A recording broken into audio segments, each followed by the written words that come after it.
chegar na situação de um conflito em que possam ser usados tanto os critérios de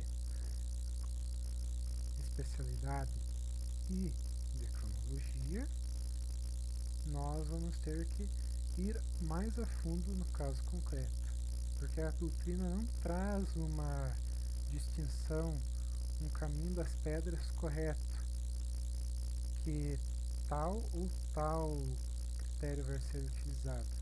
Então a gente não pode só olhar para o critério cronológico ou só para o aspecto de especialidade desse conflito, como a gente vê e faz com o aspecto hierárquico, não é? Então a gente vai ter que basicamente ponderar essas duas normas jurídicas. Nós vamos ter que escolher e nós vamos ter que adaptar de acordo com o caso concreto, porque não é possível escolher somente de acordo com um desses conceitos nessa situação, quando existe o conflito entre as normas e existe o conflito entre esses dois pilares de escolha. Ok? Então, basicamente, era isso que eu gostaria de acrescentar sobre a antinomia jurídica para vocês hoje. Obrigado e até a próxima.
Olá, hoje falarei sobre antinomia jurídica. A antinomia jurídica basicamente ocorre quando duas normas que estão no mesmo sistema, no mesmo ordenamento jurídico, têm disposições contrárias uma à outra.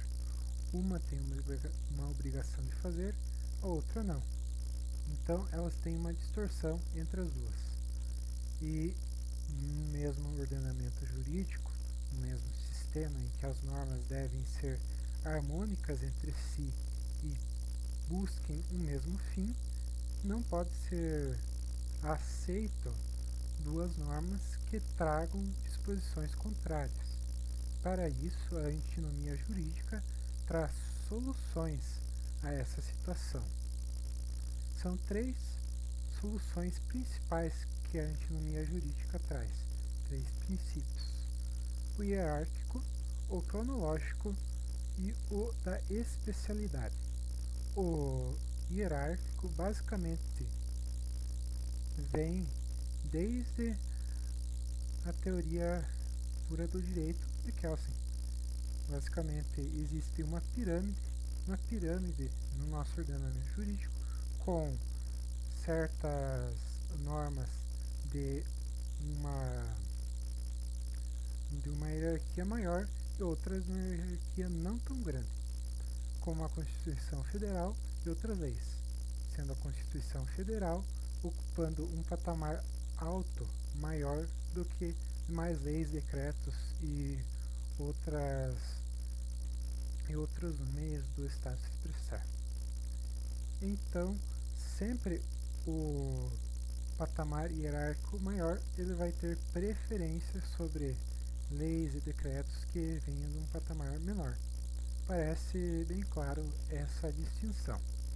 Outra distinção que aparece é a distinção cronológica. Uma lei que venha a aparecer em um momento posterior do que uma lei anterior, essa lei aqui vai ter preferência a legislar sobre um ponto. Então, a lei posterior irá sempre revogar a lei anterior, e com o passar do tempo, isso vai ser legislado e as leis posteriores vão ser revogadas. Isso tem com base na LINDB, no artigo 2º, parágrafo 1º, você vai ver lá